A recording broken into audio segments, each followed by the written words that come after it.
placer estar aquí con vosotros esta tarde. Yo no me presento como erudito en nada, ni muchísimo menos, sino una serie de ideas que me gustaría compartir con vosotros y ojalá sea de provecho, especialmente porque algunas cuestiones de las que vamos a hablar hoy es una lástima que sean tan cercanas y tan lejanas al mismo tiempo, porque vamos a hablar de algunos personajes que son autóctonos, es decir, algunos eruditos con todo lo que esa palabra conlleva, es decir, eruditos en mayúsculas, que fueron polímatas y también maestros de espiritualidad, filósofos de grandísimo renombre, etcétera, y que son autóctonos que nacieron en Zaragoza, en Ronda, en Almería, en algunos pueblos de Sevilla o incluso en Castilla, tanto la antigua como Castilla-La Mancha, Castilla-La Nueva.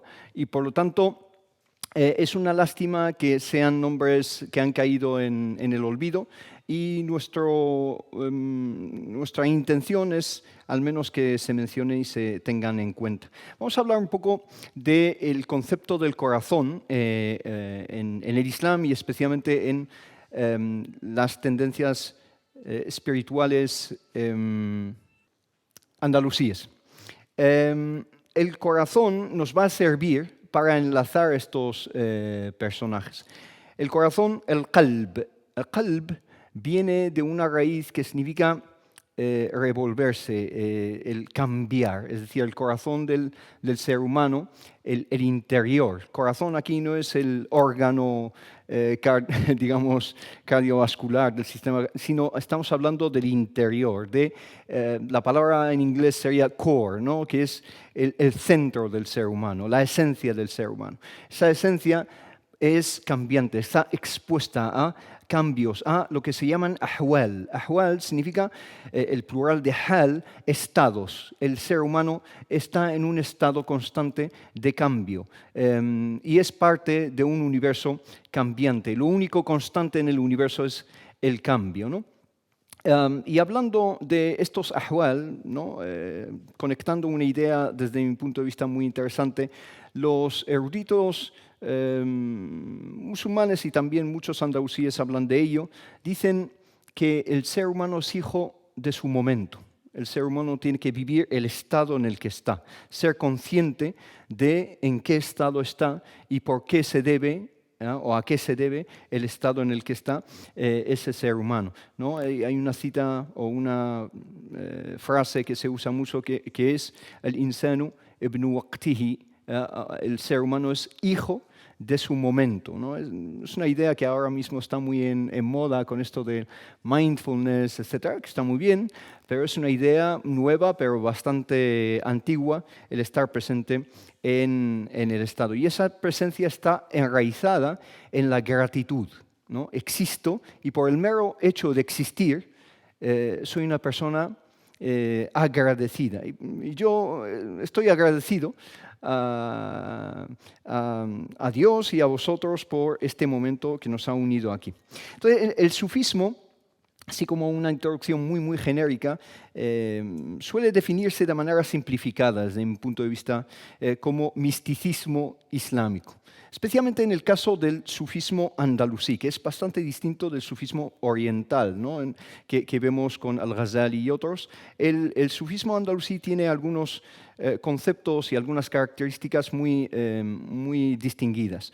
Y por lo tanto, el reducirlo a misticismo es una reducción y una simplificación para mí que si bien nos sirve, puede ser una definición muy útil como punto de partida, resulta insuficiente, resulta deficiente para comprender la complejidad y la diversidad de las tradiciones espirituales que se desarrollaron en el mundo islámico medieval occidental, ¿no? Estamos hablando, siempre se habla del Islam occidental, cuando se habla especialmente de Al-Ándalus, es un Islam occidental, ¿no? El Islam al-Gharbi, que se dice en árabe, en contraposición al Islam al-Mashriqi o el Islam del Mashriq de Oriente. En el caso de Al-Ándalus, hablar de un sufismo homogéneo sería especialmente problemático porque más bien encontramos una pluralidad de corrientes, de escuelas, de diferentes vertientes, ¿no?, de las que beben esas escuelas místicas, ascéticas, contemplativas. Es una palabra muy importante porque hay una escuela muy potente que se genera en Al-Ándalus que se llama los contempladores, escuelas más bien marcadas por la filosofía también, neoplatónica, aristotélica, propiamente sufíes, pero también filosóficamente enraigadas, que coexistieron al mismo tiempo, dialogaron entre sí y en ocasiones incluso entraron en tensión o en colisión entre sí. Uno de los conceptos que atraviesa todas estas corrientes sin distinción es el concepto del corazón, el concepto central, el concepto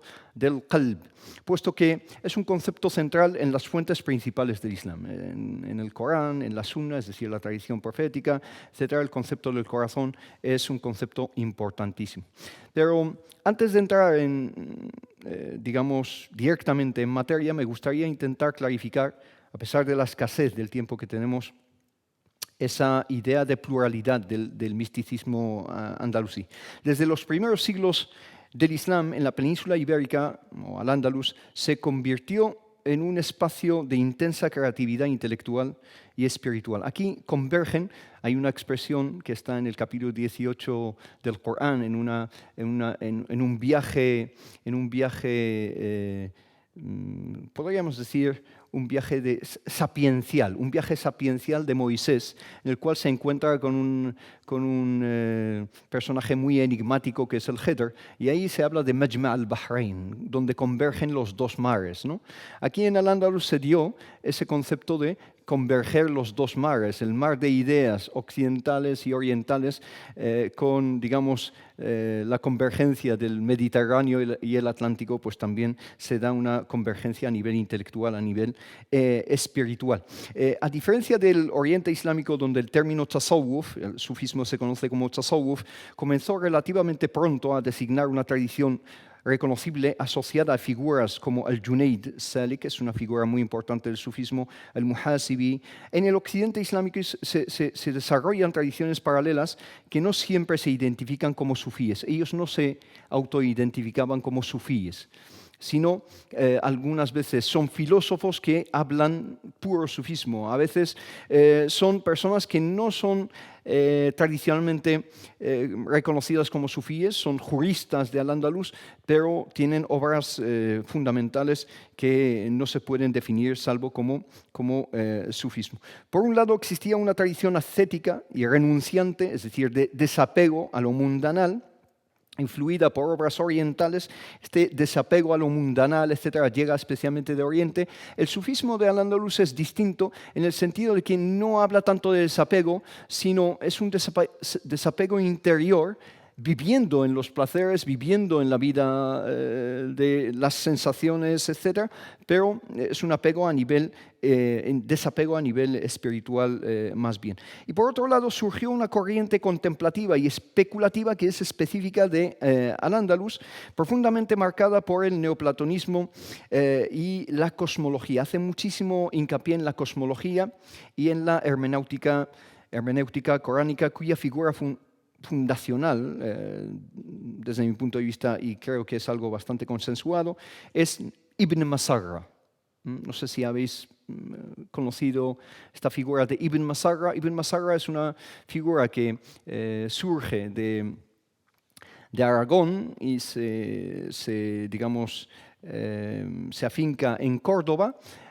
Y Ibn Masarra es una figura de la cual pues beben todos los que vienen después, especialmente uno de sus discípulos inmediatos, que es Ibn Tufayl, que es muchísimo más conocido porque su obra maestra fue traducida al español como El filósofo autodidacta de Ibn Tufayl, y que, como vamos a ver más adelante, va a dar muchas obras en inglés y en otras idiomas, otras lenguas, otros idiomas, va a tener una influencia inmensa. Y por lo tanto, Ibn Masarra hay que tenerlo en cuenta. No quiero, digamos, extenderme más, pero podríamos hablar de muchos otros nombres. Esta diversidad explica por qué el sufismo andalusí no puede entenderse como un bloque uniforme. El concepto de qalb o de corazón fue compartido por todas estas corrientes, pero interpretado de manera distinta según sus presupuestos teológicos o filosóficos, cosmológicos y a veces incluso prácticos, en la práctica, en la praxis de sus enseñanzas. Sea cual sea el caso, en la espiritualidad islámica andalusí, el corazón, el qalb, no es simplemente el centro emocional del ser humano, sino el órgano del conocimiento espiritual, ma'rifa, que sería la traducción al árabe de la palabra griega gnosis, ¿no? La gnosis, ¿no? Esa G que no se pronuncia. Entonces, ese conocimiento de la realidad, la acuidad de la realidad, mahiyat al-haqiqa, el lugar de la percepción interior del ser humano es el corazón, el basira. El ser humano tiene unos ojos a través de los cuales ve el mundo perceptible y tiene una visión interna que es el basira, que se centra en el corazón. Ahí está la intuición. Y en español decimos que me dio una corazonada, ¿no? Esa intuición que te da directamente en el corazón. Eso es algo fundamental en la visión sufí del corazón. Y el receptáculo también, el corazón es el receptáculo de la manifestación divina, el tajalli, y de la revelación, el wahi, ¿no? Por eso en la tradición profética y en la biografía del profeta Muhammad, vemos que el corazón del profeta Muhammad, tenemos muchos episodios en su vida donde el corazón es algo central, ya que ahí es donde recibe la revelación divina definitiva. Y en el Corán, Dios le dice al profeta Muhammad, lo hemos revelado a tu corazón, ¿no? Es el corazón el que recibe esa revelación. Hay un dicho muy bello del profeta Muhammad con el que termino esta introducción. Desde mi punto de vista es un dicho que uso mucho en las charlas, especialmente a jóvenes, unos jóvenes que muchas veces están totalmente absorbidos por las apariencias, por las redes sociales, por el bling bling de ¿no? de todo lo que brilla, ¿no? Y para sacarles un poco y sacudirles, les digo este dicho del profeta Muhammad, que es muy importante desde mi punto de vista, que dice: Dios no se fija en vuestras imágenes y en vuestras riquezas. Para Dios es algo absolutamente insignificante, la imagen del ser humano y sus riquezas, sino en vuestros corazones y en vuestras obras. Lo que hace a la persona atractiva o poco atractiva son el corazón y el resultado de lo que alberga el corazón, que es cómo se comporta esa persona en su día a día. Entonces, este hadith, o dicho del profeta, nos llevaría muchísimo tiempo simplemente a reflexionar acerca de lo que quiere decir y cómo eso contradice o, digamos, contrasta más bien muchas cosas que vemos a nuestro alrededor, especialmente hoy en día. Por ello, también pasa a ser conocido el corazón en el Islam como mahallu nadarillah, que es donde se fija Dios. El lugar donde se fija Dios es el corazón. Es un término ya que se usa como una frase hecha, como un tecnicismo en el Islam. Mahallu nadarillah, el lugar donde se fija Dios, es automáticamente el corazón. Entonces, Dios está en el Corán, dice literalmente en uno de los capítulos del Corán: Ya ayyuhalladhina amanu istajibu lillahi wa lirrasuli idha da'akum lima yuhyikum wa'lamu anna Allaha yahulu bayna al-mar'i wa qalbihi wa annahu ilayhi tuhsharun. Significa: oh creyentes, responded a la llamada de Dios y su mensajero si os llama aquello que os da vida al corazón, ¿no? Y que sepáis, y aquí está la frase, y que sepáis que Dios se interpone entre uno mismo y su corazón. Es decir, entre el propio ser humano y su corazón entra en juego, digamos, la fuerza divina, ¿no? En los próximos momentos que nos permita Armando, exploraremos algunas distintas escuelas conectadas con el corazón, escuelas místicas andalusíes, comprendieron la centralidad del corazón, y vamos a subrayar tanto la diversidad interna del sufismo de Al-Ándalus como la profunda influencia de figuras tempranas como Ibn Masarra, Ibn Tufail, que he mencionado. Otro grandísimo es Ibn Barrajan, ¿no?, hijo de Barragán, ¿no?, que también es muy conocido, y Abu Madian, que viene después, que es una influencia directa a uno de los más tardíos y más conocidos, que es Ibn Arabi, que viene en Murcia muchísimo más tarde, ¿no? Y otros pensadores posteriores como Ibn Arabi y otros que vamos a mencionar. Entonces vamos a empezar con Ibn Masarra rápidamente, que lo conozcamos y conozcamos lo que dice del corazón. Ibn Masarra se conoce como Muhammad ibn Masarra al-Jabali. El Jabali viene literalmente en español, el Jabali significa serrano, de la sierra, ¿vale? De ahí viene la palabra jabalí, ¿no? Jabalí es el animal de la sierra, el animal de la montaña, ¿no? En el norte de Marruecos, ya que mencionaste Tetuán, etc., tiro siempre a casa yo.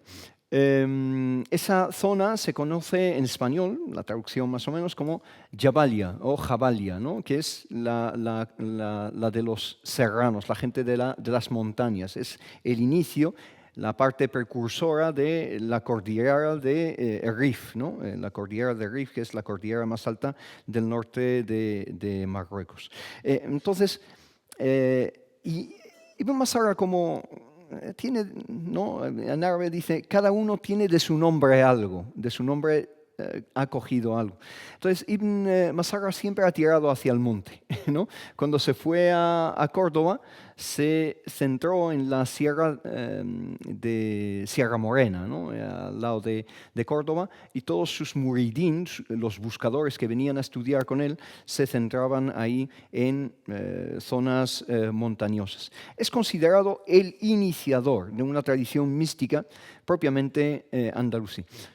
Disclaimer, como se dice en inglés. Yo soy una persona que soy estudioso de las ciencias islámicas. El hecho de que hable de Ibn Masarra o Ibn Tufail o Ibn Arabi no significa que comulga totalmente con lo que dice, sino que hay ciertas cosas profundamente interesantes y otras cosas totalmente debatibles, y eso es un acercamiento islámico perfectamente aceptable, ya que no hay dogmas, ¿no?, algo que sea irrefutable, sino que todo es debatible, y la interpretación tanto del Corán, de los libros sagrados de cualquier persona, es una interpretación que parte desde su esfuerzo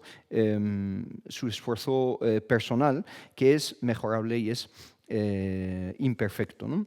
Es considerado el iniciador de esta tradición mística propiamente andalusí, ¿no? Es uno de los precursores, de los primeros propiamente dichos sufíes del Andalus, influido por supuesto por el Corán, por la traducción islámica y profética.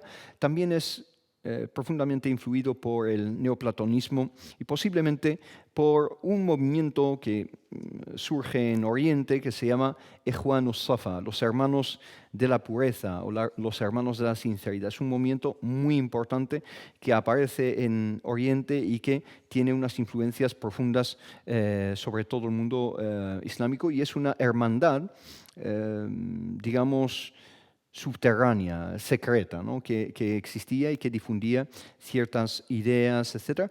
Y estos hermanos de la pureza, Ikhwanus Safa, fueron un grupo anónimo de filósofos y pensadores musulmanes que surge en la ciudad de Basora, en el actual Irak, en el siglo X, principios del siglo X, 900 y algo, conocidos por escribir una vasta enciclopedia filosófica y científica llamada Rasail Ikhwanus Safa, las epístolas de los hermanos de la pureza, una de las obras más importantes de la filosofía medieval islámica, que abarcaba matemáticas, astronomía, ética, religión y muchísimas más modalidades de la ciencia, etc., buscando la purificación no solo del alma, sino también de la mente, es decir, crecer en mente y alma. Ibn Masarra desarrolló una vida espiritual centrada en el concepto de el i'tibar. Es una palabra central en el pensamiento de Ibn Masarra, i'tibar.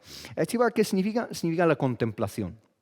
Y la palabra i'tibar es una palabra que él introduce de una forma bastante original. No se encuentra mucho como tecnicismo en los libros islámicos hasta la época de Ibn Masarra. Y la palabra i'tibar viene del verbo abara. De hecho, la palabra hebreo está muy conocida, digamos, según una etimología de la palabra hebreo, está muy conectada porque según una etimología hebreo viene de Ábara, los que cruzaron el río, ¿no? Los que cruzaron el río.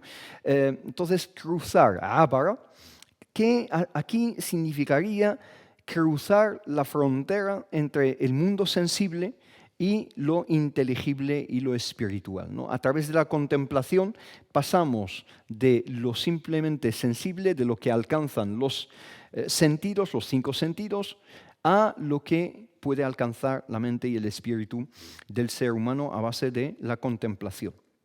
En su Risalat al-I'tibar, de Ibn Masarra, por supuesto, él tuvo muchísimas obras, pero Ibn Masarra fue un paria, ¿no? Muchos no le consideraban lo suficientemente ortodoxo y algunas de sus obras se han perdido y se han salvado 2 obras principalmente. Una que viene a hablar de este concepto que es la epístola de la contemplación, Risalat al-I'tibar. Ahí Ibn Masarra describe el universo como el Corán cósmico. El universo es un libro abierto, es el Corán cósmico, un conjunto de signos. El universo son signos, son versículos. El Corán, los versículos del Corán se llaman ayat, ¿no? Aleyas en español. Por lo tanto, la palabra aya significa versículo y significa signo, te indica algo, ¿no? Digamos, algo más allá de lo aparente. Y el universo, en su totalidad, es un libro que ha sido escrito a base de signos, a base de ayat, aleyas, ¿no? Por lo tanto, habla de un Corán cósmico que nos remite a otras realidades, especialmente la realidad central, que es la existencia de un creador del universo. Y el corazón es el órgano que permite leer estos signos correctamente. Es decir, a través de ejercitar estas facultades internas del ser humano, alcanzamos tener un nivel ¿cómo decirlo?, alfabetización, ¿no? A la hora de leer el universo. Hay gente que puede leerlo con más soltura y personas que necesitan practicar un poquito más. A través de la contemplación de la naturaleza, con su belleza, con su complejidad, con sus contradicciones aparentes, el ser humano asciende gradualmente desde el mundo sensible hasta la intelección y finalmente al encuentro interior con el Creador. El qalb, el corazón, aquí no es un órgano, es el ojo interior que permite esta visión. Para Ibn Masarra, conocer a Dios no es un acto puramente intelectual ni meramente devocional, sino una experiencia interior. Es a través de la experimentación en la que el corazón se transforma y se ilumina. Esta concepción tuvo una influencia duradera en la tradición de los Mu'tabirun, ¿no? La escuela que surge a través de esas enseñanzas de Ibn Masarra y que son los contempladores, ¿no? Y que podemos hablar que se extienden, al menos en el Andaluz, unos 400, 500 años después de Ibn Masarra, muchísimos de ellos han tomado de sus enseñanzas. Podríamos decir que esta influencia duradera que tuvo sobre los contempladores, los Mu'tabirun, se continuó desarrollando a través de muchos otros nombres que vamos a ver alguno de ellos, y se creó una vía de pensamiento, digamos, que está bastante opuesta, en esa época estaba opuesta a la vía de los juristas, los que buscaban digamos, la corrección en todo y que tenían unas ideas preestablecidas y a veces incluso se difundían muchos rumores acerca de estas figuras. Por ejemplo, Ibn Masarra se dice de él muchas cosas que cuando lees realmente, y cosas que hasta hoy en día en el mundo islámico están aceptadas, ¿no? como heterodoxias de Ibn Masarra, pero cuando lees sus escritos te das cuenta que a veces se malinterpretan lo que dice él, se lee de una forma a veces intencionalmente retorcida. Entonces, los juristas, especialmente maliquíes y autoridades políticas, empiezan una persecución inicialmente de Ibn Masarra, que tuvo que irse de Córdoba, y luego a sus discípulos, especialmente en la época de Abderrahmán III. Abderrahmán, el emir de... Bueno, Abderrahmán ya es el primer califa de Córdoba, pues tiene una decisión de prohibir los escritos de Ibn Masarra. Una de las cuestiones que más quebraderos de cabeza causó a Ibn Masarra, hay varias, y fue motivo por el cual se difundieron acerca de él estos rumores y estos conceptos equivocados, es el concepto de nubuwa. Habla en algunos capítulos de su libro de la profecía, y ellos retuercen un poco lo que dice para indicar que él no dice que el profeta Muhammad sea el último profeta, sino que, o al menos que la profecía se puede adquirir a través del esfuerzo espiritual y no es un don divino a través del cual Dios elige a un profeta. Dan a entender eso. Cuando lees, ves que él no habla de eso, sino que habla, literalmente lo tengo aquí en árabe, directamente del texto original, habla de que hay dos tipos de profecía. Una profecía específica que le da Dios a los profetas, a los mensajeros, y otra que dice que es el nubuwa, يتبين منه أن النبوة اكتساب يصل إليها العلماء, que es el poder pronosticar cosas, profecía como pronóstico de cosas que aún han de pasar. Y eso lo puede alcanzar un erudito, un maestro, etcétera, a través de esta purificación del corazón, etc. Y si lo ves desde esta perspectiva, eso es totalmente aceptable desde el punto de vista islámico, sino que luego se retuerce un poco el concepto. El corazón, por supuesto, volviendo al tema, es el órgano de conocimiento de Dios y de la realidad, y uno de los legados más profundos de Ibn Masarra es la afirmación de que este conocimiento verdadero de Dios no se alcanza solo por la razón discursiva. Es decir, no podemos simplemente estar filosofando y simplemente a través de el raciocinio se alcanza a Dios, según él, sino que es a través del corazón purificado, que ha pasado por una serie de ejercicios y una serie de constancia, o una constancia en el ejercicio espiritual hasta llegar a ese estado de iluminación que llama él. El corazón es el lugar de iluminación, no solo simplemente de una fe emocional, ¿no?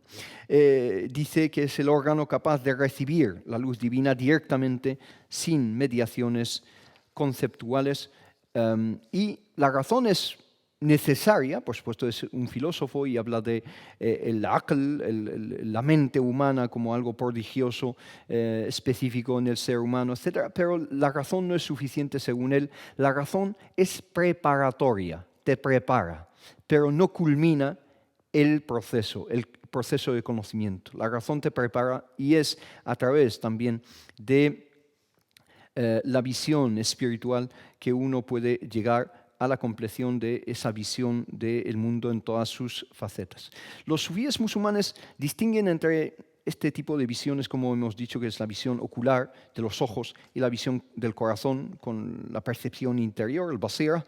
Y la primera está relacionada con el mundo de los sentidos, sus diferentes cualidades, la densidad, ¿no? El kezafa, que se dice en los libros de filosofía y de espiritualidad islámica, y la materia, etc. Y la segunda, con el mundo del significado y de la energía. El ojo físico percibe las formas y las imágenes limitadas, por lo que no puede ver aquello que no tiene forma en sí mismo. En cambio, el ojo del corazón tiene la capacidad de percibir las luces y los significados que están detrás de las formas cuando se levanta el velo de la negligencia. La visión del corazón puede contemplar las manifestaciones de la verdad sin necesidad de una representación sensible.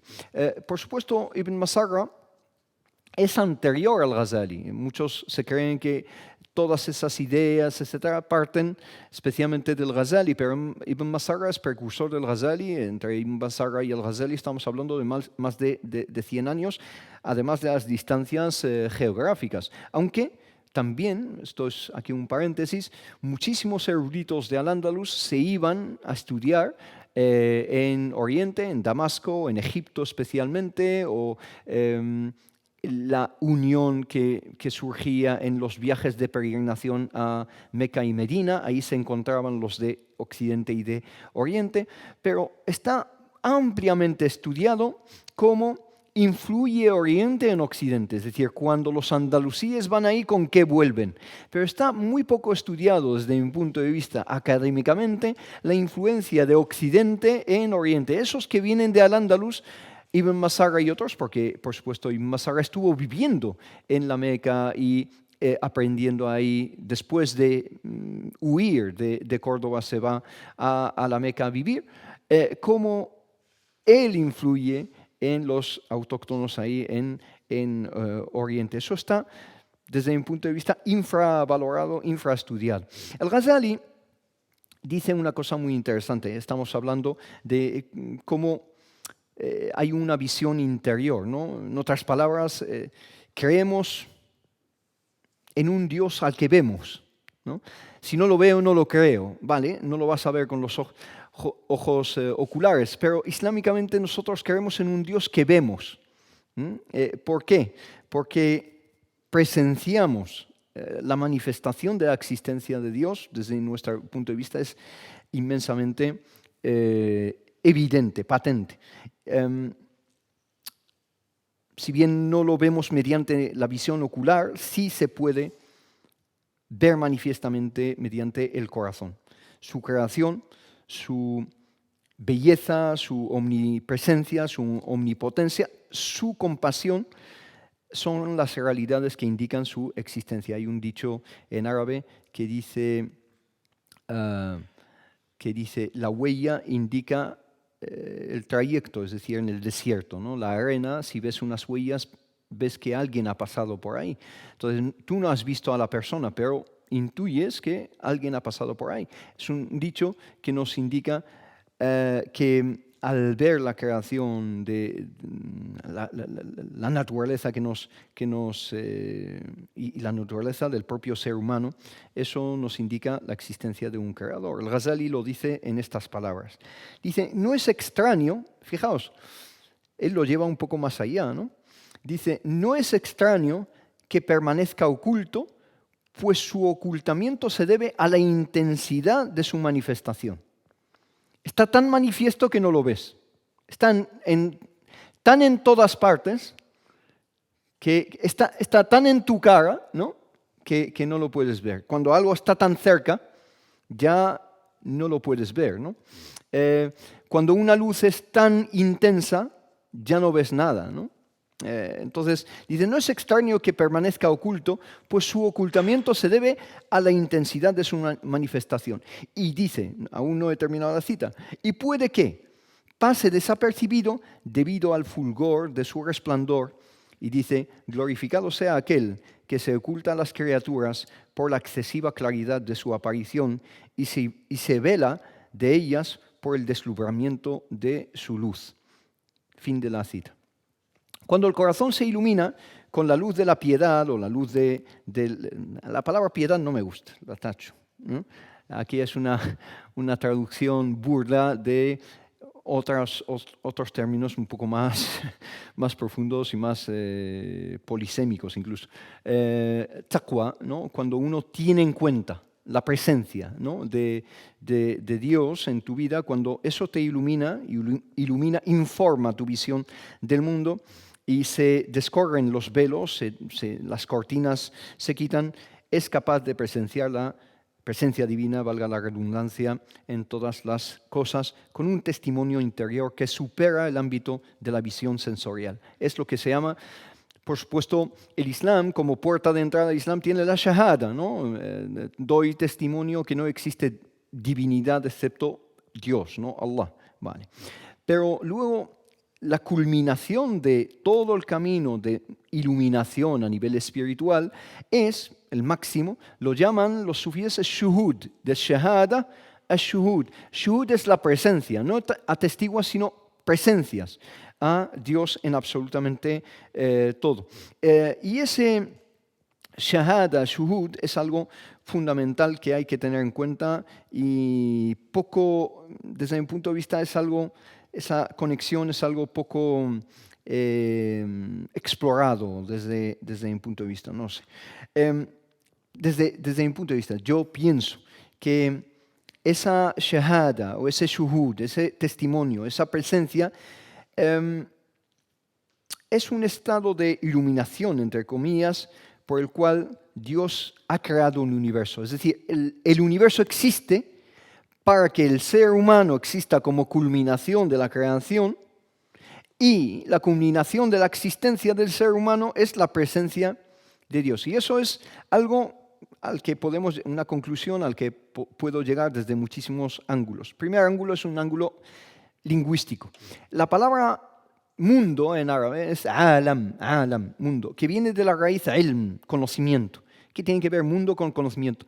Alam, la forma de la palabra, morfológicamente hablando, significa utensilio. Alam es el utensilio, el medio, a través del cual alcanzas el conocimiento. Está para usarlo para llegar al conocimiento de Dios. Usamos el mundo como trampolín para conocer a Dios a nivel lingüístico. Segundo, en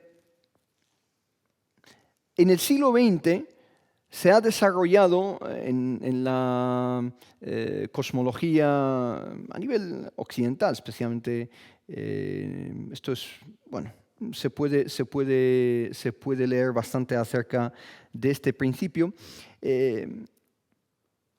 Yo lo relaciono con lo que se llama el principio antrópico.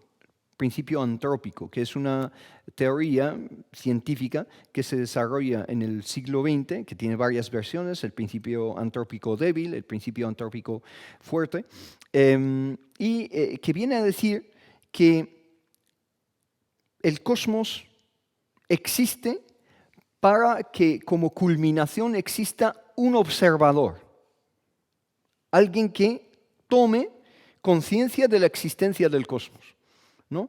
Que es el ser humano. Es decir, la figura del observador es una intención existente en el Big Bang, ¿no? El Big Bang está para que como culminación exista un observador que estudie el universo y sepa que existe algo llamado Big Bang, etc.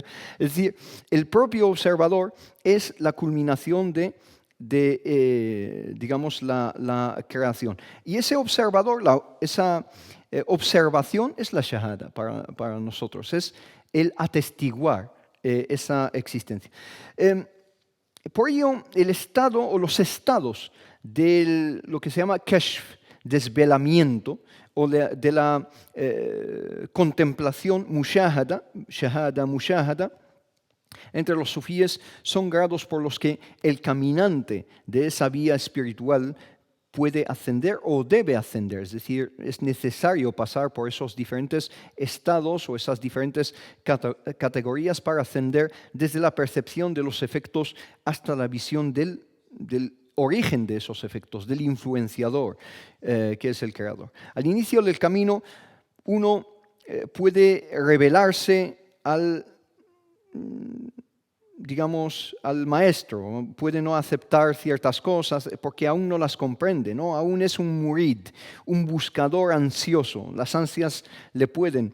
Algunos acontecimientos del mundo sensible a lo mejor le llaman a entrar en confusión, etc. Pero a medida que avanza, empieza a armonizarlo todo y ver las cosas a distancia y presenciar las realidades espirituales perceptibles a través del corazón. Ibn Arabi llama a estas etapas los desvelamientos sensibles, ¿no? Es como unas capas que se van quitando hasta ver las cosas, o diferentes velos que uno se va quitando. De manera interior y profunda, el caminante espiritual llega finalmente al grado de la contemplación, maqam, el mushahada, en el que ve la verdad con su corazón en toda la existencia entre el estado, digamos, en un estado de presencia con lo divino. Y eso es lo que llama el Corán el yaqin, ¿no? La certeza. Wa'bud rabbaka hatta yatiyaka el yaqin, ¿no? Adora a tu Señor hasta que te llegue la certeza. Ellos interpretan ese capítulo o ese versículo como ese estado. La certeza es ese estado. Uno de los conocedores digamos, la tradición islámica explica que la visión del corazón de Dios se produce en dos estados, el estado de la revelación, mukashafa, y el estado del gusto, ¿no? A través de este camino llegas a lo que ellos llaman dhawq, que se produce una manifestación divina sin esfuerzo alguno, ya es algo espontáneo, automático, ya empiezas a ver las cosas con claridad y discernir cuando la verdad se presenta a la persona con una revelación del corazón, mientras éste se encuentra en un estado de reconocimiento constante de Dios. No quiero alargarme mucho, pero me gustaría hablar rápidamente de las corrientes que surgen después de Ibn Masar. Hay dos corrientes principales. Una corriente que podríamos decir que es una corriente aristotélica peripatética, el Masha'un, ¿no? Como los compañeros de Aristóteles, etc., ¿no? Peripatética, ¿no? O en este caso de Sócrates.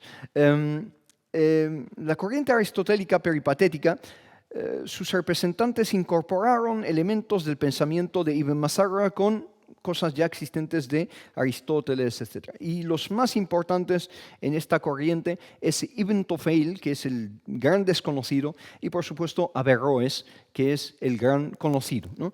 Ibn Tufayl, me gustaría hablar rápidamente de él porque me parece uno de los grandes desconocidos de la historia de España, sinceramente, y sus influencias a nivel internacional son muy importantes.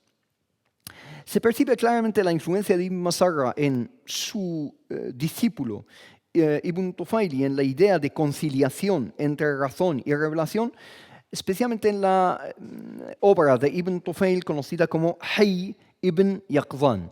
Hayy ibn Yaqzan se traduce, esto es como las películas de Hollywood, que cuando ves el título en español y el título en inglés dice esto que tiene que ver con esto. O sea, aquí se han tomado no una licencia poética, sino han atropellado todo aquí. Aquí lo mismo, ¿no? Hayy ibn Yaqzan es un señor, es el personaje de la obra, hijo de Yaqzan. Hayy, hijo de Yaqzan. Pero las palabras son simbólicas, por supuesto. Hayy significa vivo, vivo de corazón. Yaqzan significa despierto, alguien que ha despertado, ¿no? Que ha despertado y su hijo ha llegado a la visión holística de la vida, ¿no? Entonces, Hayy ibn Yaqzan se traduce como el filósofo autodidacta. Pues muy bien, me parece muy bien. Hayy ibn Yaqzan de Ibn Tufayl se adopta ahí un método gradual, ¿no? Poco a poco, en la obra, si la lees, poco a poco ves como el solitario protagonista, vamos a explicar por qué es solitario, va gradualmente llegando a diferentes visiones del mundo, va de lo sensible a lo inteligible y llegando a conclusiones a nivel espiritual fundamentales, existenciales, y se afirma que la revelación es un camino hacia la verdad desde una perspectiva, mientras que la contemplación racional lo es de otra. Es decir, no hay una contradicción entre la revelación y la contemplación. Ibn Tufayl habla del corazón entre la razón y la iluminación. Aquí, entre paréntesis, se ha apuntado una cosa, y es que aquí se puede hablar de que todo ser humano tiene un sagrado corazón, ¿no? Desde un punto de vista islámico. El sagrado corazón de cualquier ser humano. Todo ser humano, su corazón es sagrado. Es sagrado, porque en árabe, hemos dicho al principio que se llama al corazón Mahallu Nadarillah, el sitio donde se fija Dios, etc. Pero tiene otro nombre que vemos en una tradición profética, en un dicho del profeta Muhammad, que la paz sea con él, que dice Himallah, el coto de Dios. El corazón es el coto de Dios, es la reserva. Es una reserva natural, ¿no? Es algo sagrado, no se toca, ¿no? Ese es el corazón. Y por lo tanto, el sagrado corazón es el corazón iluminado tanto por la contemplación, por la visión de la realidad, como por la revelación. Y no solo se habla aquí del Corán como revelación, sino que, por supuesto, islámicamente, todos los profetas y mensajeros son reconocidos. La Torá, el Evangelio y otras revelaciones anteriores son revelaciones divinas. Ibn Tufayl, que fallece en 1185, que no solo es filósofo, por cierto, es médico también. Es decir, su conocimiento de la anatomía humana, etc., eso ha tenido una influencia también inmensa sobre él. Y no fue un sufí en el sentido estricto de la palabra, sino, hablando de su obra Hayy ibn Yaqdhan, vemos que él es humanista. Esa es la palabra. Ibn Tufayl, su obra, Hayy ibn Yaqdhan, se considera por muchos académicos como la obra, la piedra angular del humanismo europeo. La piedra angular del humanismo europeo es Hayy ibn Yaqdhan, que es el que trae o presenta el ser humano como centro de la existencia desde la cual se puede alcanzar todo tipo de realidades y de verdades, ¿no? Ibn Tufayl, o en su obra, el corazón aparece como el punto de convergencia entre el intelecto y la intuición espiritual. La razón prepara el camino, pero el corazón purificado es el que recibe la luz del conocimiento directo. Y esta visión influyó en pensadores místicos posteriores, por supuesto, a Ibn Tufayl. Pero hablando de la obra, ¿no? Saltando un poco a la obra de Hayy ibn Yaqdhan. Hayy ibn Yaqdhan, esta obra, el filósofo autodidacta en español, la traducción no está mal, salvando lo que se puede salvar, está más o menos bien. Es una novela, también se habla de la primera novela, Hayy ibn Yaqdhan, aquí en Al-Ándalus. Es una novela filosófica que narra la vida de un ser humano criado en soledad en una isla desierta, la isla de Sarandip. De ahí viene la palabra serendipia en español. Serendipia es algo que ocurre de una forma, ¿no? Muy espontánea, fortuita, etc.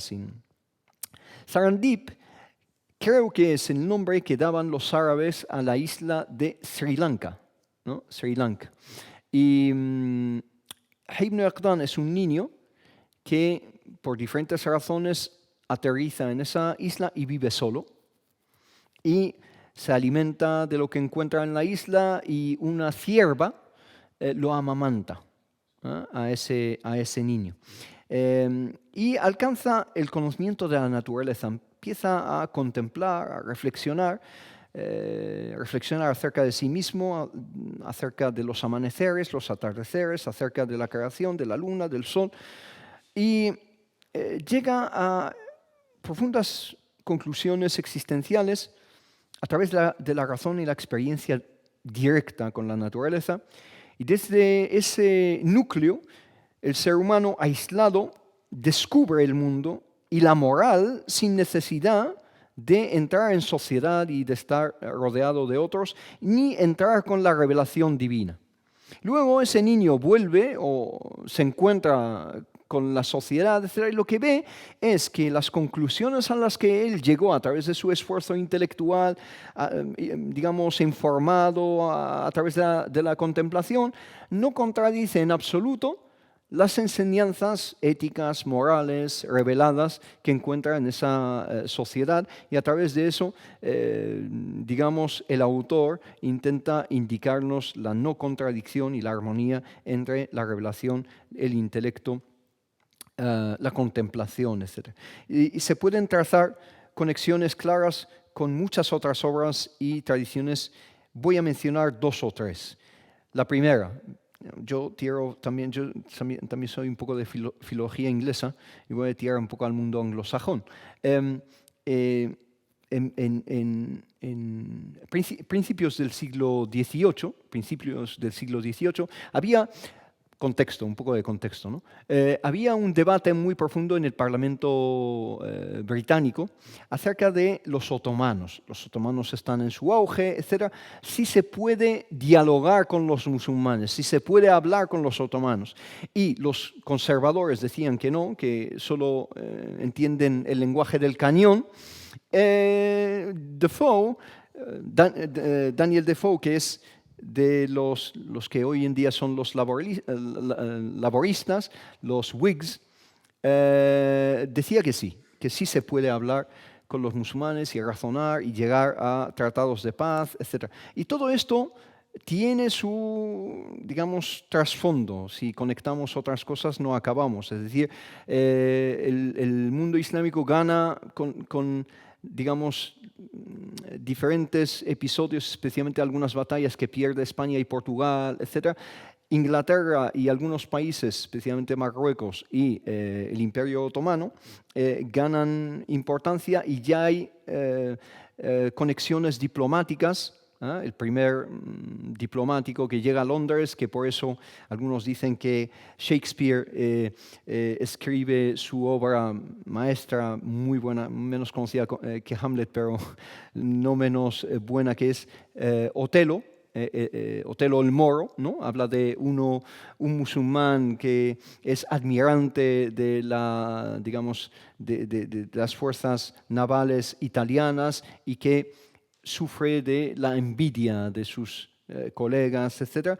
Y es por el primer diplomático, el primer embajador que llega a Londres y, por supuesto, Shakespeare como cortesano veía las reacciones de algunos a ese embajador que llega de Fez a Londres. Entonces, a partir de principios del siglo XVII, y aquí hablamos de principios del siglo XVIII, ese siglo fue un siglo en el que muchos, digamos, centros de poder cambiaron en el mundo. Hablando de Robinson Crusoe, ¿no? De Daniel Defoe, conocida incluso de niños, teníamos los, digamos, libros con dibujos, etc., de Robinson Crusoe. Es una novela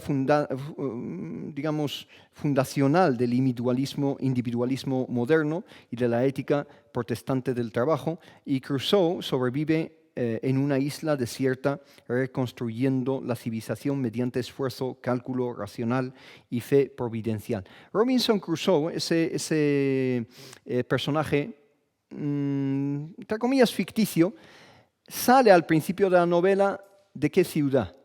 Sale de la ciudad de Rabat.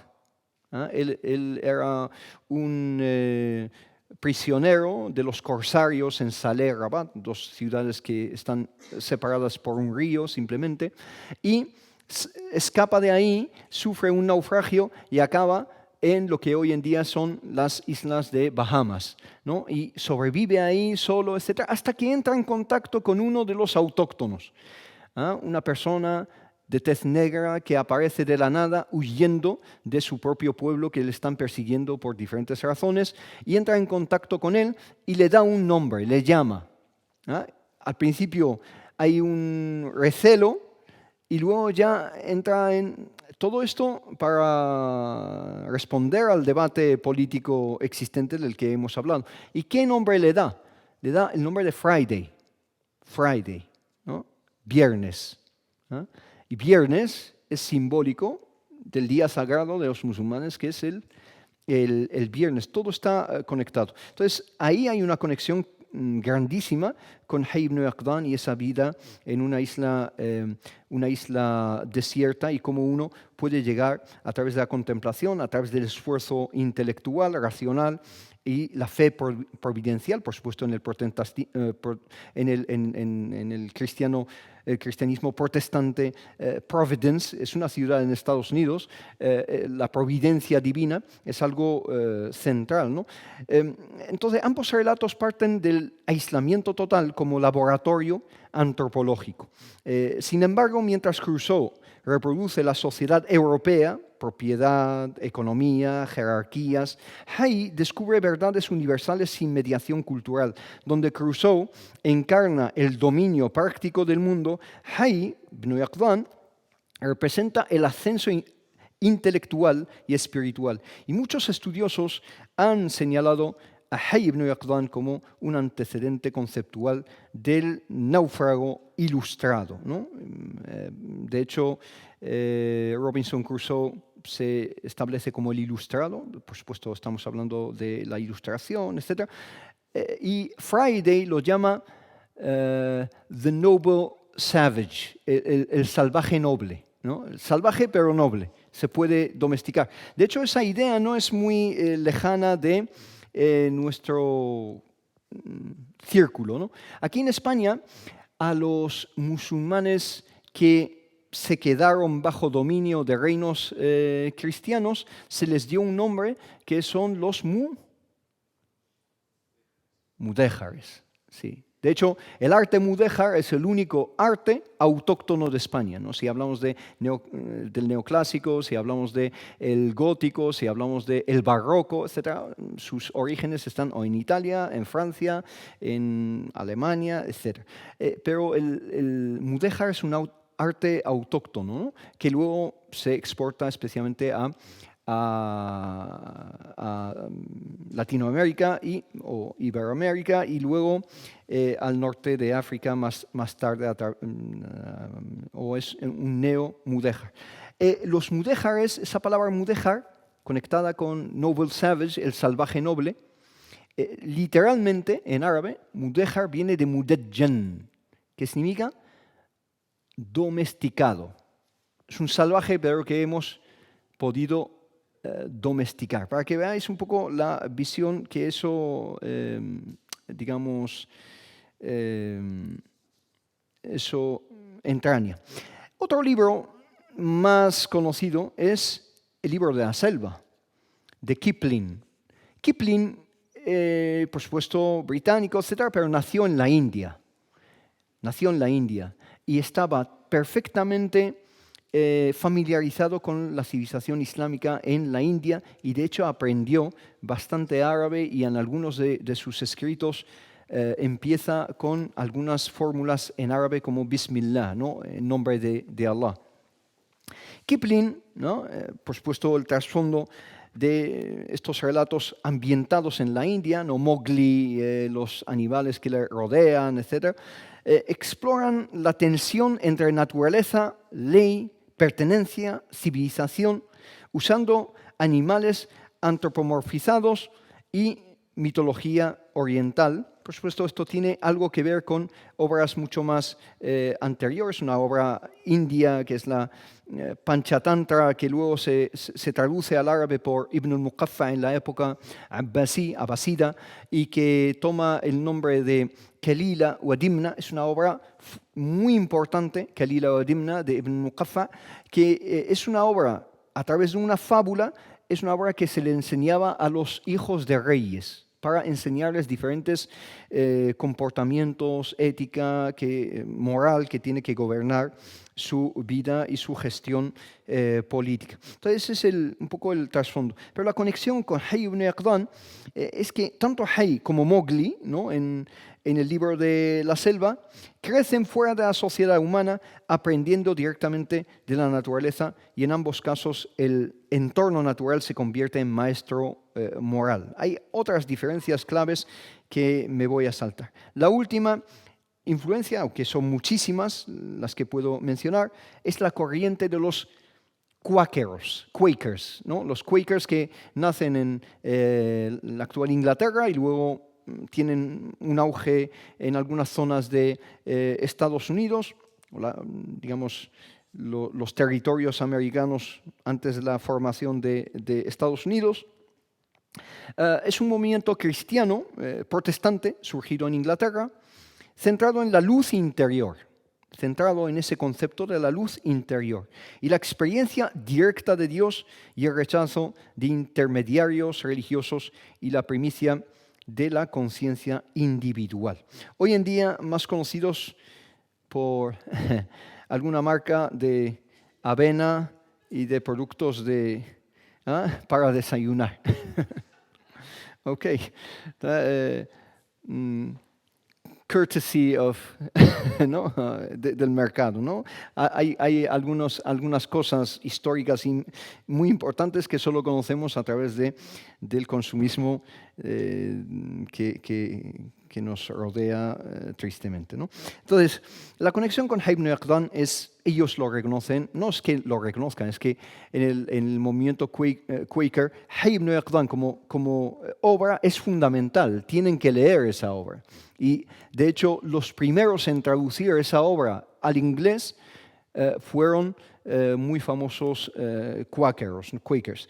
La afinidad es profunda y Hay alcanza el conocimiento de Dios sin revelación escrita ni autoridad religiosa para ellos, solo mediante la introspección, la razón y la purificación interior. Y esto resuena muchísimo con la doctrina Quaker de que la verdad divina es accesible interiormente o internamente para todo ser humano. No es casual que Haib Noach circulase en traducciones latinas e inglesas ya en el siglo XVII. Es decir, en 1600 y algo ya lo habían traducido, influyendo en debates religiosos y filosóficos sobre la revelación, la razón y la experiencia. Para terminar, la otra tendencia, hemos hablado de la tendencia aristotélica y de los peripatéticos, ¿no? Aquí la otra tendencia, que es la que más fuerza toma, es la tendencia neoplatónica mística de carácter más espiritual, que integró diversas escuelas filosóficas del judaísmo, del cristianismo y, por supuesto, de escuelas islámicas, especialmente esotéricas, batinía. Entre sus figuras más importantes se encuentran Ibn Barajan. Ibn Barajan es una figura muy importante andalusí que es desconocido en Oriente y en Occidente. Muchísimos musulmanes no conocen a Ibn Barajan, conocen perfectamente al gran exegeta del Corán, al-Qurtubi, el cordobés, ¿no? Es uno de los exegetas más importantes, es decir, los intérpretes más importantes del Corán, y quizá el único andalusí como exegeta del Corán, el único andalusí que tiene renombre en todo el mundo islámico. Por cierto, sabéis, por supuesto, que el Corán es memorizado y hay algunas personas, bueno, millones de personas que lo memorizan de tapa a tapa, es decir, con cada letra y cada punto de memoria, ¿no? Ahora mismo se pone a recitar y te lo termina mañana por la mañana. Entonces, pero en Ramadán, que está a un mes, por las noches se divide el Corán en 30 divisiones que se recitan en todas las 30 noches de Ramadán especialmente. Bien, pues esa recitación del Corán pasa en su cadena de transmisión por algunas figuras andalusíes. Sin ese señor ibérico, no tenemos cadena de transmisión del propio Corán, como el famoso Dani, de Denia. ¿Conocéis Denia en Valencia? Pues, ¿Valencia o es Alicante? Bueno, Comunidad Valenciana. Valencia. Dani es uno de los más importantes eslabones en la transmisión de una de las diferentes modalidades de recitación del Corán. Y si empezamos a hablar de las figuras centrales, tanto en la recitación como en la interpretación del Corán, empezamos y no acabamos.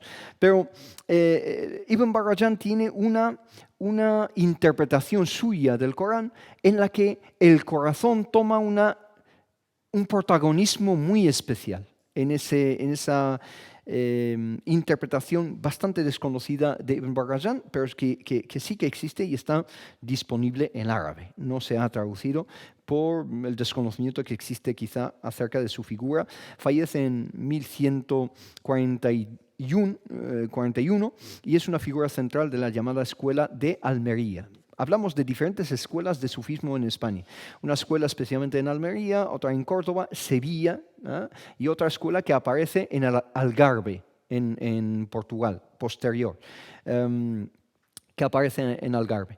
Entonces, este es de Ibn Barajan, de la escuela de Almería, y representa una síntesis ya madura del legado Masarrí, de Ibn Masarra, y su pensamiento se articula en torno a una hermenéutica de 3 Coranes. Él habla de que existen 3 libros sagrados, 3 Coranes.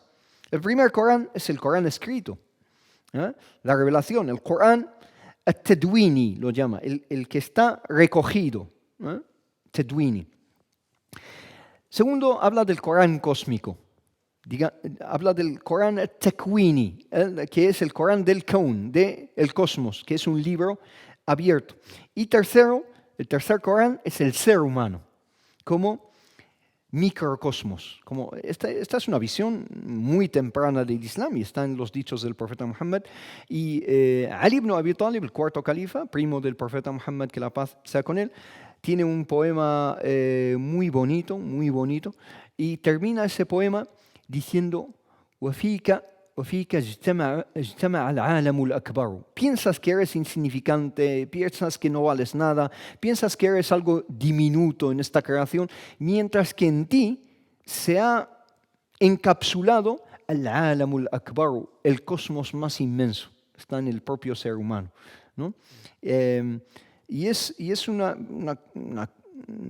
cuestión que se ha desarrollado en muchas de las obras más importantes del Islam y del sufismo también, especialmente el Ghazali. Cuando el Ghazali, por supuesto, habla, ya en siglo XI, habla de que el ser humano tiene varias naturalezas, una naturaleza terrestre, una naturaleza celestial, una naturaleza animal, una naturaleza vegetal. Hay diferentes naturalezas que convergen en el propio ser humano. Y esto es otro tema, ¿no? El corazón, para Ibn Barajan, en ese triple Corán, es como si tuviésemos 3 círculos y esos 3 círculos convergen en el corazón, ¿no? El círculo del Corán escrito, que ha sido revelado al corazón, el círculo del corazón cósmico, ¿no? Que es contemplado por el corazón, y el círculo del ser humano cuyo centro es el corazón. Los 3 círculos convergen en el corazón del ser humano, ¿no? El corazón es el lugar donde estos 3 niveles de revelación se encuentran, y mediante el i'tibar, esa contemplación, el místico, el buscador, contempla las correspondencias entre la naturaleza, la escritura revelada y su propia interioridad. Para Ibn Barajan, el qalb, el corazón, es un espejo que refleja las manifestaciones divinas, tajalliyas, y permite reconocer la unidad subyacente a la multiplicidad. Tú ves una plétora de cosas, pero realmente es una sola realidad. Y algunos exegetas del Corán, cuando hablan de algunos pasajes, dicen: no es que sea Dios las cosas, no, en el Islam no hablamos de, por así decirlo, una existencia de Dios en la creación o en las cosas, ¿no? En un panteísmo, por así decirlo, sino que de la misma forma que tú te ves en un espejo y el espejo no eres tú, también la creación es el reflejo de las cualidades y los atributos divinos, sin ser el ser divino en sí mismas, ¿no? A diferencia de algunos ascetas de su tiempo, Ibn Barajan defendió un equilibrio entre conocimiento intelectual y experiencia mística, y el corazón no rechaza la razón, sino que la integra y la trasciende. Por supuesto, de la misma escuela es Ibn al-Arif, un muy importante, maestro, que fallece en el mismo año de la escuela de Almería y habla de la síntesis entre el tasawwuf, el sufismo y la filosofía del conocimiento. Muchísimos otros, como Ibn Sab'in, que habla de la doctrina del aniquilamiento. Aniquilamiento es cuando uno desaparece en la grandeza de Dios, es decir, pierdes, por así decirlo, la noción de ti mismo, ¿no? Es casi como que llegas a la conclusión de que nada existe realmente, ¿no? Sino que el único que existe es Dios, ¿no? Y la relación de Dios con la existencia, ¿no? Habla con bastante profundidad de estos temas. Shusturi es uno muy importante que habla de la expresión simbólica del uno, ¿no? Habla del simbolismo en el Corán. El hombre perfecto, que luego Ibn Arabi habla del Insan el-Kamil, ¿no? El hombre perfecto, y el microcosmos y el macrocosmos como el cosmos inmenso y el microcosmos, que es el ser humano, confluyen en el corazón del ser humano, y afirma que el corazón es más amplio que los cielos y capaz de recoger todas las teofanías divinas. Y por último, Ibn Arabi, que es el más conocido, que he dejado para el final porque lo conocéis muchísimo, y si no se conoce, pues hay no demasiadas, sino muchísimas obras. No sé si he traído alguna. Bueno, he traído estas dos obras antes de terminar con Ibn Arabi. Esta es una obra de alguien que ha estado aquí, que es Abdelmumin Aya, ¿no? Un grandísimo amigo y un grandísimo intelectual español musulmán. Abdelmumin Aya, la verdad que lo aborda en este libro que se llama El Islam no es lo que crees, ¿no? Bastante interesante el título, ¿no? Y de verdad que te sorprende con algunos de sus análisis y algunas de sus visiones. Él no, es algo crítico con el sufismo andalusí, ¿no? Tiene su visión particular del sufismo andalusí, que yo también en gran medida comparto, es decir, no todo para mí es, va a misa, literalmente. Y este es un libro que estamos usando con algunos jóvenes en una sesión semanal que hacemos online, ¿no? Que es la purificación del corazón. Es un libro, bastante simple, ¿no? Pero que cumple con su finalidad. La purificación del corazón, que es un comentario a un poema, Matahart al-Qulub, un poema de un erudito de Mauritania, y lo comenta un grandísimo maestro que es Hamza Yusuf, estadounidense musulmán, y luego se traduce al español y habla. Es importante para mí este libro, ¿sabes por qué? Porque aquí no se queda la cosa en ideas filosóficas, etcétera, sino que es a través de la práctica como uno puede llevar a cabo esa purificación del corazón. El Islam no es simplemente una ideología, a nivel teórico, etcétera, sino el Islam parte de lo que tienes a tu disposición. ¿Y qué es lo que tienes a tu disposición? Es el cuerpo.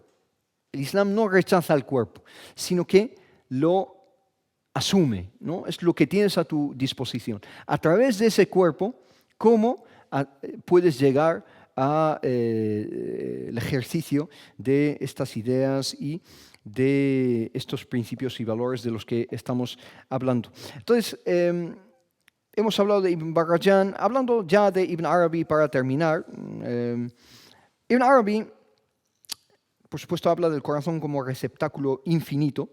Muhyiddin Ibn Arabi es distinto de otro Ibn al-Arabi, cordobés, que es un grandísimo erudito exegeta del Corán y jurista maliki, muy importante y muy respetable. Este es de Ibn Arabi de Murcia. Ibn Arabi, que fallece en 1240, representa la culminación de las tradiciones místicas andalusíes. Es decir, él toma todo lo anterior y te lo da especialmente en dos obras, que es el Futuhat al-Makkiyya y otra obra, te lo da ya, digamos, bastante madurado, por así decirlo.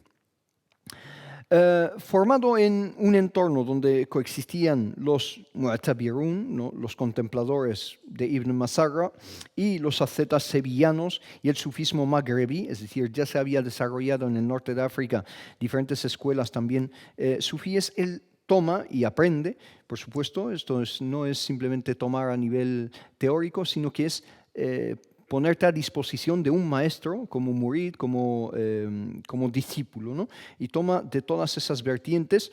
Ibn Arabi sintetiza estas corrientes en una visión metafísica de enorme alcance. Para Ibn Arabi, el corazón es el lugar del tajalli divino, de la manifestación divina. A diferencia del intelecto que fija y limita, el qalb, el corazón, es mutable y es capaz de adoptar todas las formas. De ahí su célebre afirmación: mi corazón se ha hecho capaz de todas las formas. El corazón del ser humano perfecto, lo que llama él el insan el-kamil, refleja la totalidad de los nombres y atributos divinos y actúa como mediador entre Dios y la creación. Esta concepción integra la contemplación cósmica de Ibn Masarra, la hermenéutica de Ibn Barajan y la ética sufí de Abu Madian. Una figura muy importante es Abu Madian, que prácticamente es el maestro del que toma muchísimo, digamos, Ibn Arabi. Abu Madian, que vivió en Sevilla, nació en un pueblo de Sevilla que es Cantillana, un pueblo pequeñito de Sevilla hoy en día.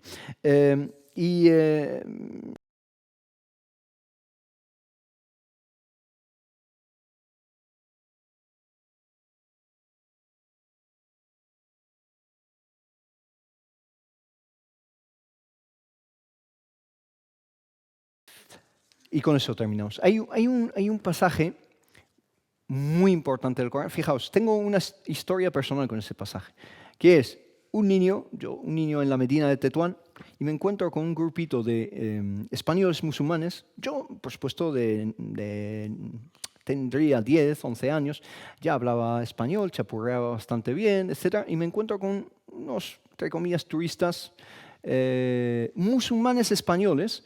Y eso me llama mucho la atención, que son de Granada, y entablo una conversación con ellos y vamos caminando, etcétera, tal.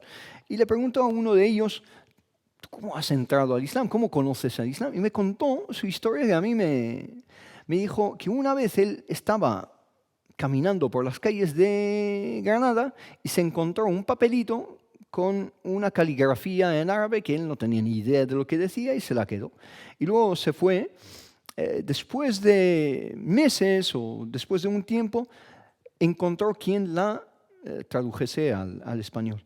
Y resulta ser el versículo 35 del capítulo 24 del Corán. Capítulo 24 es el capítulo de la luz, que es el capítulo de Nur. Y el versículo 35 es el versículo de la luz, que es Allahu nur samawati wal ard.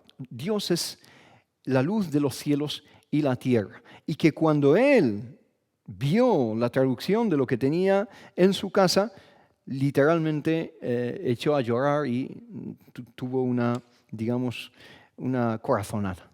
Es un versículo muy interesante, ¿no? Que donde aparece el árbol del olivo, que para mí es un árbol que une Oriente y Occidente. Por supuesto, los árabes, la agricultura en la parte de Andalucía, etc., pues el olivo fue central en ella, ¿no?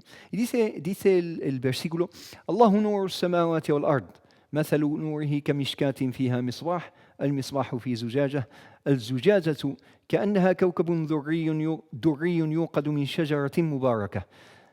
Dice: Dios es la luz de los cielos y la tierra.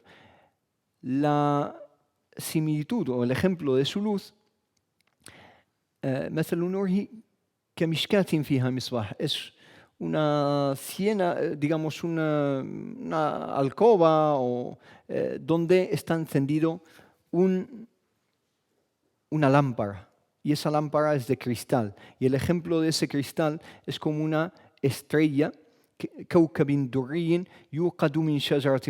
una estrella que se enciende a partir de un árbol bendito. Todo es simbolismo, cada cosa tiene su sentido. Ahí se puede conectar con otros versos del Corán. Shajaratin Mubaraka, la Sharqiyatin wa la Gharbiyya, que ese árbol ni es de Occidente, ni es de Oriente, ni es de Occidente. Su aceite casi alumbra por sí mismo sin que lo toque el fuego. Entonces, a través de ver lo que dicen los exegetas de este versículo, el cordobés, el Qurtubi, tiene una visión muy interesante, muy cercana a la que vamos a ver ahora, pero me interesa rescatar, por primera vez quizá en español, la exégesis de Ibn Arabi acerca de qué es esto de esta luz y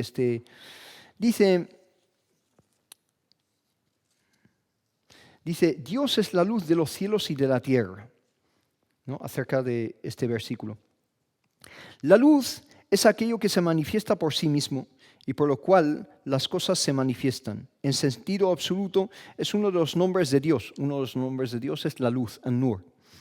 Es uno de los nombres de Dios, exaltado sea, en consideración a la intensidad de su manifestación y a que las cosas se manifiestan por Él. Como se ha dicho, aquí trae dos versos de poesía. خفي لإفراط الظهور تعرضت لإدراكه أبصار بوم أخافشي وحفظ العيون الزرق من نور وجهه كشدة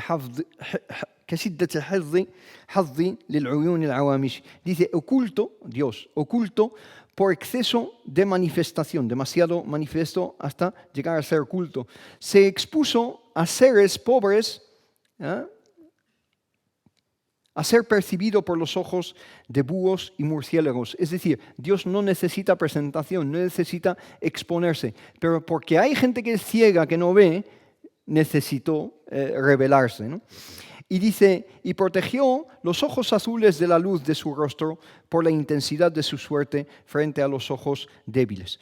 Dice, volviendo a las palabras de Ibn Arabi, y puesto que todo fue hallado por existencia y apareció por su existencia y apareció por su manifestación, Él es la luz de los cielos y la tierra, es decir, manifestador de los cielos, de los espíritus y la tierra de los cuerpos. Él es la existencia absoluta por lo cual existe todo lo existente y la iluminación. Volviendo a lo del corazón, aquí ya va a hablar del corazón. El ejemplo de su luz es el atributo de su existencia y de su manifestación en los dos mundos por la manifestación de las cosas a través de él, como el ejemplo de una hornacina, lo que decía, una hornacina en la que hay una lámpara. La hornacina alude al cuerpo del ser humano. Esa es la hornacina. Al cuerpo, por su oscuridad en sí mismo y por iluminarse con la luz del Espíritu, simbolizada por la lámpara y por su entramado con las redes de los sentidos y el resplandor de la luz a través de ellos, tal como ocurre con las hornacinas y las lámparas. El vidrio, que dice el vidrio es como una estrella, etc. Dice, el vidrio es una alusión al corazón, iluminado por el Espíritu, y que ilumina a los demás por la irradiación que proyecta, como cuando la llama ilumina todo el candil y a través de él a otros. Se compara el vidrio con una estrella resplandeciente por su simplicidad, su extrema luminosidad, su transparencia, la elevación de su rango y la abundancia de su resplandor, tal como sucede con el corazón. Eso es lo que dice Ibn Arabi de esa aleya del Corán que muchos pasan por alto, pero realmente alude a cada uno de nosotros y a ese corazón sagrado que llevamos dentro. No me extiendo más y Así, no, bueno, doy las gracias a Armando por su invitación y a Espacio Ronda por albergar este encuentro y todos vosotros por vuestra atención y por vuestra amabilidad. Y no sé si hay alguna pregunta, alguna duda, no queda tiempo para nada, así que lo dejamos para otra ocasión, inshallah. Muchas gracias. Barakallahu fikum.